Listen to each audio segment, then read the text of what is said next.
Are the Angels moving to Vegas? I mean, you've been in Vegas a lot lately. What are the rumors out there? So the Angels are saying that they're not exercising their renewal for their lease in Anaheim for that particular stadium. Doesn't mean they'll leave Anaheim, but they would need to move somewhere that already has a stadium because you can't just build a stadium in a couple of weeks.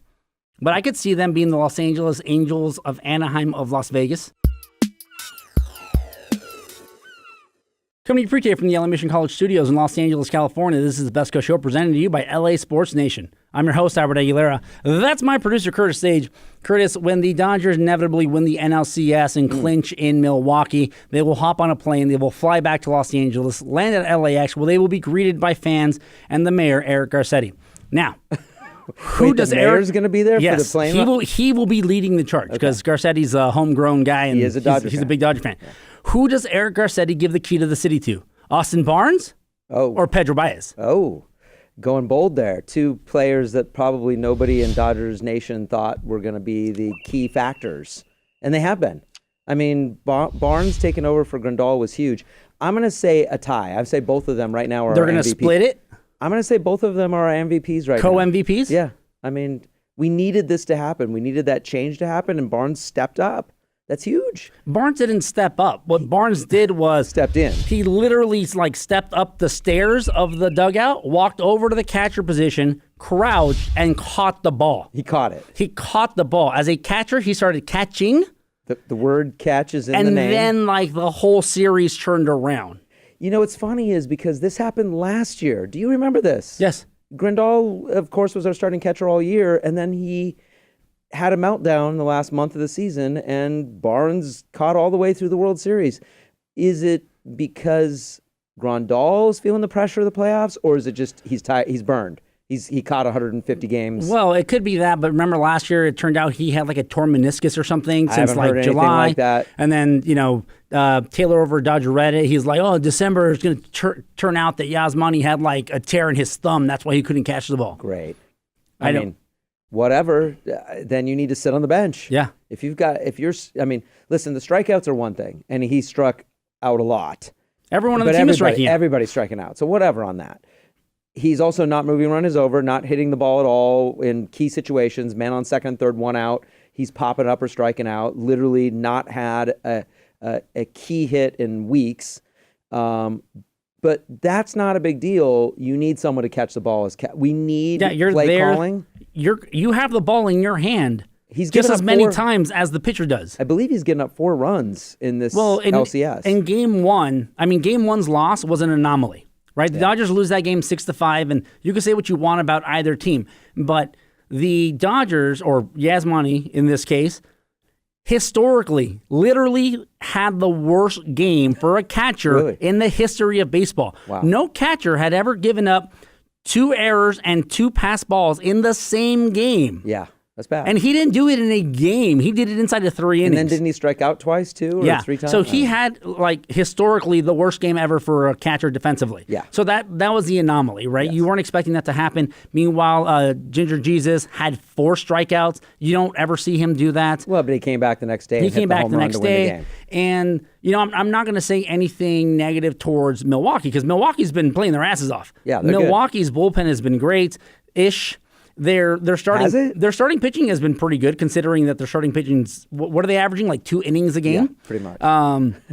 Really? But it's all matchup stuff, and that's kind of getting really annoying. And Dave Roberts, I'm just kind of you need to go. Really? Yeah. You're on this now? Oh, no, it's just kind of go where? As in fired? Yeah, as in and leave? then what you got to do with the front office is, okay, you want to keep the brains together, right? Okay. But not in a GM president way, more of the advisor way, so you can have Friedman and Zahidi continue to do their magic with their trades, but not with lineups. Because, again, this is something that's going on, and what's happening is laws of averages, right? Laws of averages, you can't use that in such a small sample size, best out of 5, best out of 7. You can't. Yeah. Now, we're using laws of averages over the course of 162 games. Hey, cool. That's going to work itself out. But when you have, for example, Alex Wood, right? The stat on Alex Wood was he's faced 160 left-handed hitters and all 160 have gone out. That's an amazing stat. But that's taking April, May, June, July, August, September into consideration. Yeah. When you just take September, October into consideration, and you look at Alex Wood has been trash, you're kind of like, I don't know how well this is going to work. And then what does he do? 2 of the first 3 guys that go up against him that are left-handed hit home runs. But in the last game, sports is what have you done for me lately? It is. In the last game, he did pitch great. Yes. And, when he was in there. So, and in fact, the whole bullpen. I mean, listen, we've talked about Joe Buck on our show before. I'm guessing over the last 3 years at some point. Yeah, he's a Cardinals fan. But he loved Javi Baez. I don't know how that happens. He's a Cardinals fan, but he loved Javi Baez. And I guess you made the case that every fan base feels that he hates their team. Yeah, probably the Brewers fan base, which is logical if he's a Cardinals fan. Right. The Brewers probably do think he hates. But these guys have been riding the Brewers. They want the Brewers in the World Series so bad. I don't think so. You don't? No. Man, the broadcast is hard. No. Listen, and all I hear about is the Fox goddamn bullpen. Fox does not want Milwaukee, Houston. When you have the opportunity for Los Angeles, Boston, those ratings are shooting through the roof versus Milwaukee, Houston. Now, granted, Houston is the 3rd largest media market in the country. Houston's fine. I'm sorry, the 4th largest behind Chicago. Yeah. But wait, did you just say Chicago? Yes, Chicago. You've been saying Chicago for 3 years. It comes and goes. Oh, it does? It comes and goes. All right. So I don't know why they would want even then, they can say all they want. Like John Smoltz is like a crusty old man who's like, everything bothers me. Rawr. Well, I'm fine with that part. And their commentary does not influence the field of play. No.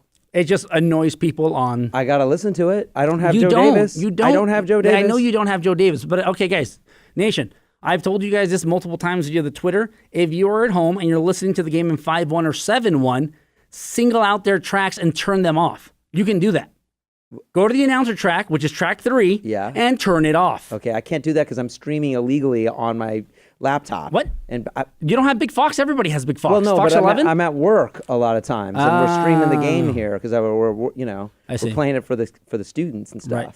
So we don't have cable run into the building. Well, if you guys are at home and you have 5-1, 7-1, go to channel 3 and turn off channel 3. That's your announcers. Really? Yeah. That's a good tip. Yeah. You do that? Yeah, because but then channel what are you 1 and 2, listening to? Channel 1, you listen to everything but the announcer. So crowd. Yeah, channel 1 and 2 is left and right. Channel 3 is the audio. Channel 4 and 5 is the surround. And then when you go to channel 7, 8, that's stereo mixed down. So you could also turn off 7 and 8. This is serious. Can you hear like the players, their foot hitting the bag? Yes. And you can hear. Okay, so you know all those replays that they do where it's kind of like, okay, let's go to and you hear that? That's exactly how you're listening to the game. You hear it. Yeah, without Joe Buck and Schmaltz. Ooh, I like that. So you can hear when Puig does his bat flip, you can hear you could hear the tongue wag.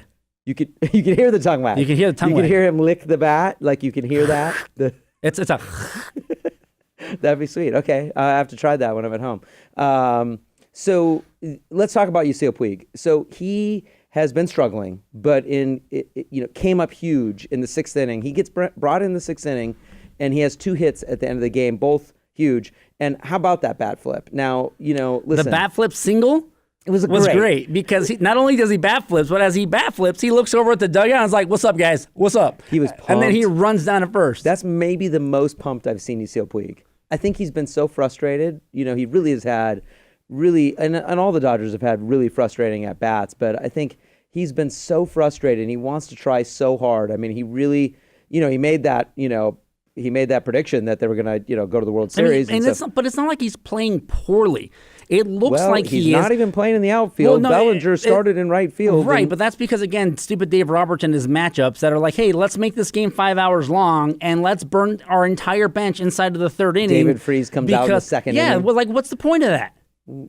Matchups. And then all I have to hear is about hater this, hater. And it's like, oh, well, we have no one to go up against him now because, oh, yeah, you burned your bullpen and you burned your bench inside of 3 innings, you jackass. Well, getting Dave Roberts knows way more about baseball than we do. But does he? Or is he just reading off a piece of paper? Because I swear to God, he's just reading off a piece of paper. Because these lineups, it's like, I like Bellinger leading off yesterday. You know who leads the team in batting average? Who are the top 2 guys that lead the team in batting average during the playoffs? Machado? Nope. Machado's not even in the top 5. What? Nope. Okay. Muncy? No, he's been striking out Doesn't matter. Turner? That's not the question. The question is who leads the team in batting average, meaning they're hitting for bases.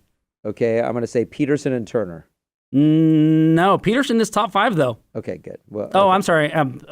Turner as well. Yes. okay.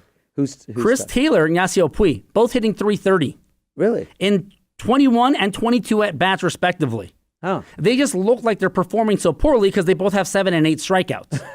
But they're still seems hitting. like they have 1,000 strikeouts. But still, they're still. I mean, so does the rest of the team. But they're still getting on base 33% of the time. Someday we'll look back at this model of baseball and we'll just shake our heads like, how did that work? That a team two teams in a game, this game 4 that went 13 innings, 2 teams struck out, 33 times? The Dodgers 17, and I don't know how many the Brewers struck out. Well, they struck out 33 times, I think. 33, Okay. 34 So 16, 17, 16. I mean, was it really, did everybody turn into Nolan fucking Ryan, or are the teams that bad at hitting a baseball? Like seriously. I mean, neither bullpen, it was basically, that game could have gone 22 innings, seriously. I mean, it was, Bellinger's great catch saved probably, something happened in So now that begs the question, is the matchup working for both managers? I think it is. Or the batters just not doing anything? I think the matchups are working. I think you're a little hard on Roberts. I mean, look, they're 1 game away from the World Series. And listen, I get frustrated with Roberts and his lineups and switching and all that too. But here's what pisses me off. Notice how we score no runs inside of the first 6 innings. And it's not until as soon as the matchup thing's as off. soon as the matchup bullshit is over, and you have to play your guys because you have no more guys on the bench, yeah. and you're playing the guys that are your best 8, all of a sudden, the Dodgers are scoring runs in the 6th, 7th, 8th, 9th.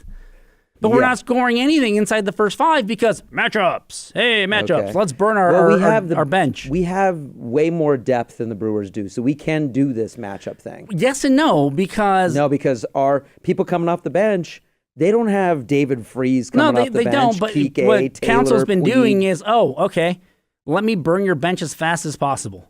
Because but we're up 3-2. We're up hasn't really 3-2, totally but worked. in any of the 5 games, one hit in either direction Could have won the game. Could have won the game for the Brewers or the Dodgers. True. It's an evenly matched series, and not on paper. Look, you've got Yelich. He's a superstar, and he's the MVP of the National League. There's no doubt in my mind Yelich is the MVP. But we have shut Yelich down, and after Yelich, I mean, really Moustakas, like that's your next big, Lorenzo Cain, that's your next big guy. The big first baseman who's 500 pounds, that's your next, the Dodgers on paper have the best team by a long margin with the most depth, and it's 3. I mean, we're winning this even with 1 million strikeouts. So something's Roberts is doing right, or just both teams just are. I can't tell if they're both just really crappy right now, and we're going to get killed by either Boston or Houston. I honestly, everyone's talking about Boston and Houston. Did you see that game last night? I with did. Boston? And that was a great game. I don't see an issue with playing either team because, like I said when the playoffs first started, there's no team in Major League Baseball, not anyone outside of Los Angeles Dodgers, that had winning records. Against teams above 500. The Dodgers were the only team in the league that had a winning record with teams over 500. Well, either Houston or Boston's going to in a minute because they. Well, no, because their season's over. You're talking about in the regular over season. the course of the regular season. So going into the playoffs, we end up playing Atlanta, who won their division. Milwaukee was on fire going into this. I believe they won 11 straight games going into this series, and.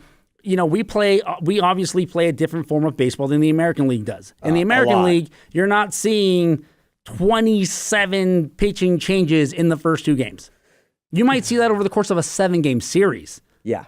And that's to our advantage. That is to our advantage. The only thing and even then, I would argue that the Dodgers, because we have so much depth, are pseudo built like an American League team where you can grab any one of our dudes and be like, okay, you're a legit DH. I would like to see Machado hitting balls off the wall in Boston. I mean, I really would, because that's what he did with the Orioles. I mean, he killed in Fenway. So because Fenway's tiny. I know, and so is Houston, but he just killed the ball in Fenway. So I mean, that was I think one of his best parks that he hit in his career with the Orioles. I think his average is I don't know what it is. We could look it up. We don't have time to look it up. And do you think Boston wins that series? Or I do think Boston's going to win it. I think Houston will win games 5, and it'll be 3-2. But you go back to Boston, and Boston's got to win 1 game in Boston. They have no Chris Sale.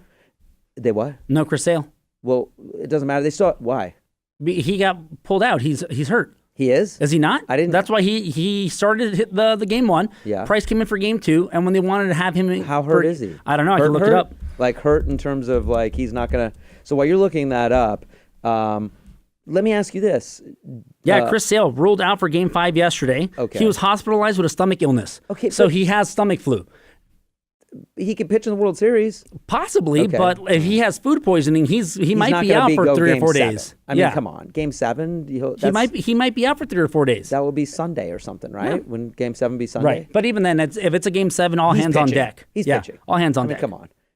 Chris Sale's a competitor. So I don't see Boston losing in Boston when you got Chris Sale that could come in Game 7 and pitch that.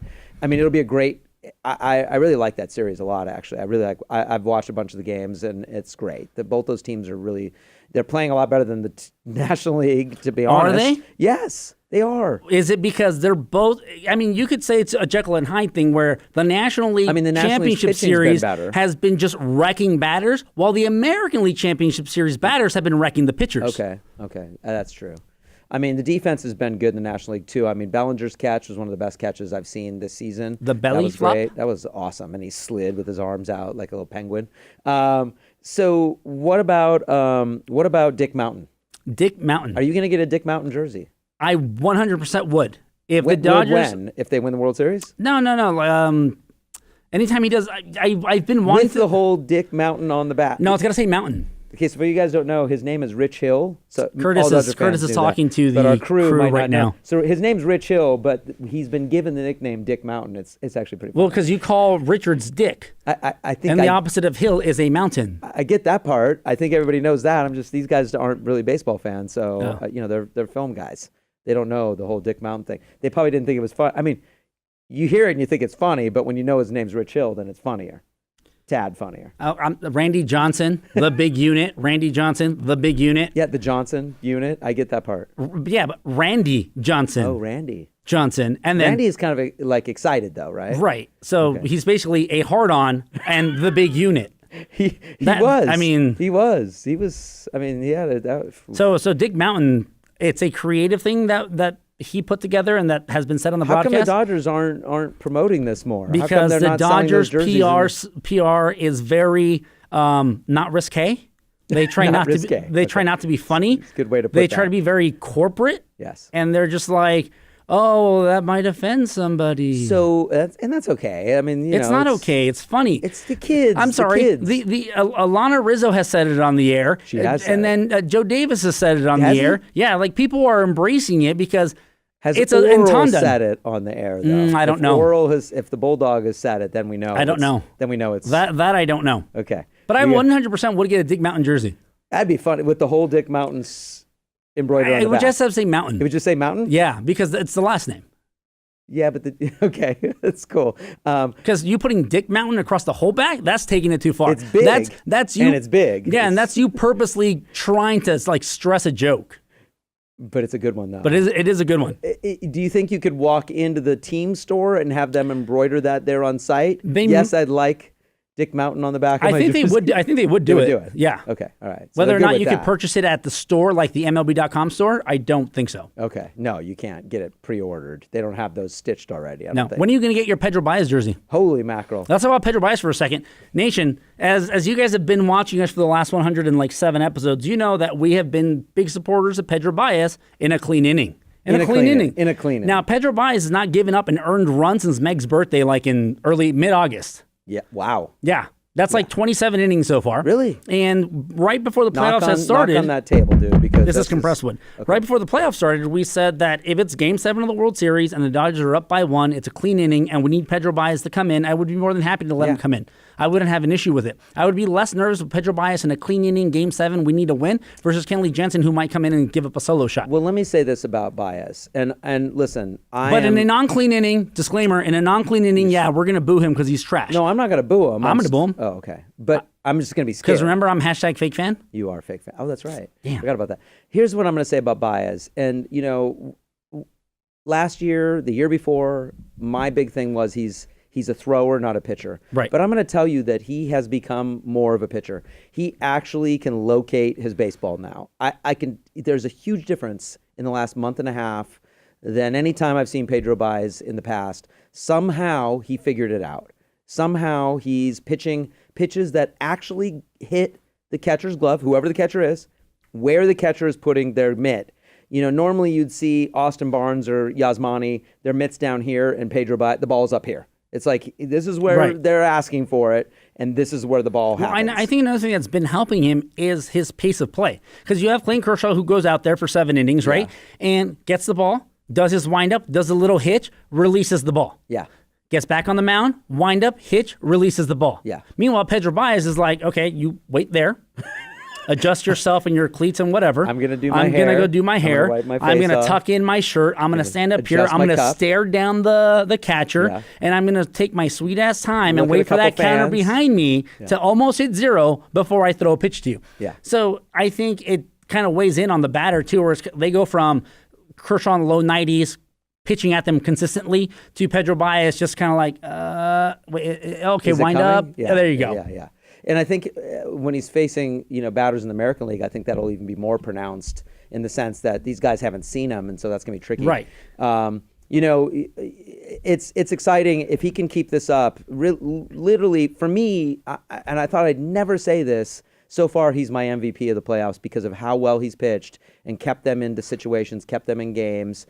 It's fantastic, and I love Austin that somebody's Barnes, turned this Pedro around. Baez, co-MVPs. Yeah. I mean, last year it was Turner and Taylor, right? As unlikely the co-MVPs. Unlikely people. What do you think about one last thing before we start wrapping this up? What do you think about Machado? There's been some questionable. Look, we both agree Machado. Well, no, I am saying Machado's a dirty player. Okay. And not just with what happened at first base, because I've never heard that he was a dirty player before. At first base, because we don't follow. Who the hell follows the Baltimore Orioles? Okay. Yes. Exactly. So the issue with Machado was, okay, he clearly kicked what's-his-face's leg. Yeah. But what's-his-face, I don't even know his name. Who cares? It's a Brewer. He is like 600 pounds. His foot was not on the first baseman. Yeah, his foot was not on the edge of the bag like it normally would be. It was on the bag, and not only did he get Machado out by like 3 steps, he fucking lingered on the bag. Yeah, no, my son who played first base, not, just not professionally, but when the play happened, my son was like, that dude left his foot on the bag way too long. And it was literally on the bag as opposed to pushed against it for a stretch. So what's Machado supposed to do? He could get hurt by jumping over. Well, he doesn't. I mean, he was already out. He could have swerved away, but he didn't need to actually kick. Machado kicked. He kind of dragged and then his going leg. into the second base to break up a double play, you extend out your arm and grab the dude's leg. Trash. That's trash. Look, Chase Utley can do that kind of thing. No, but Chase Utley did not do that. Chase Utley slid into the bag, over it, took out the shortstop, which was a perfectly legal. Left field. Perfectly legal play at the time. Machado goes out of his way and grabs the shortstop's leg. Now, he would probably say I was grabbing him so he wouldn't fall down. Possibly. That's what he would say. Possibly. I mean, he seems like a nice kid, seriously. Machado not with that haircut. Okay, the haircut's pretty bad. The haircuts are awful. My wife hates the haircuts. The haircuts are awful. We'll be sitting there and she's like, I cannot watch the haircut. I'm like, don't watch that part. I mean, and then you say some shit like, hustling isn't my cup of tea. Wait, he said that? Yeah. He said it's not my cup of tea? Yeah. Okay. I wasn't aware that he drank tea. I didn't know that either. Listen, runners do that a lot, but, this is, you watch Cody Bellinger bust his butt down that line every single time. It doesn't matter because there's a chance, because Bellinger's so fast, there's a chance he could beat something out. Yeah. And so it just pisses me off that Machado doesn't do that. So are you okay with it? Is this dirty player thing? Do you think this is a narrative that's going to keep going through the World Series? If he continues to do it, absolutely. Does it help us or hurt us? Is it better? I'm gonna say it's helping us for a couple of reasons. One, assuming he doesn't get caught cheating, it does benefit the Dodgers. Yeah. 2, the other pitchers are going to be throwing at us the way they threw at Justin Turner, and we get a free base. Okay, there's that. So we want him to kind of be... You don't want him to cheat, but it's kind of like, all right, if you're going to do it, we might as well prosper from it, but don't be a dick. Yes, everybody does need a bad guy on their team, right? Yeah, I mean, did we have a bad guy last year? No. We didn't have a bad guy last year. Maybe that was the difference.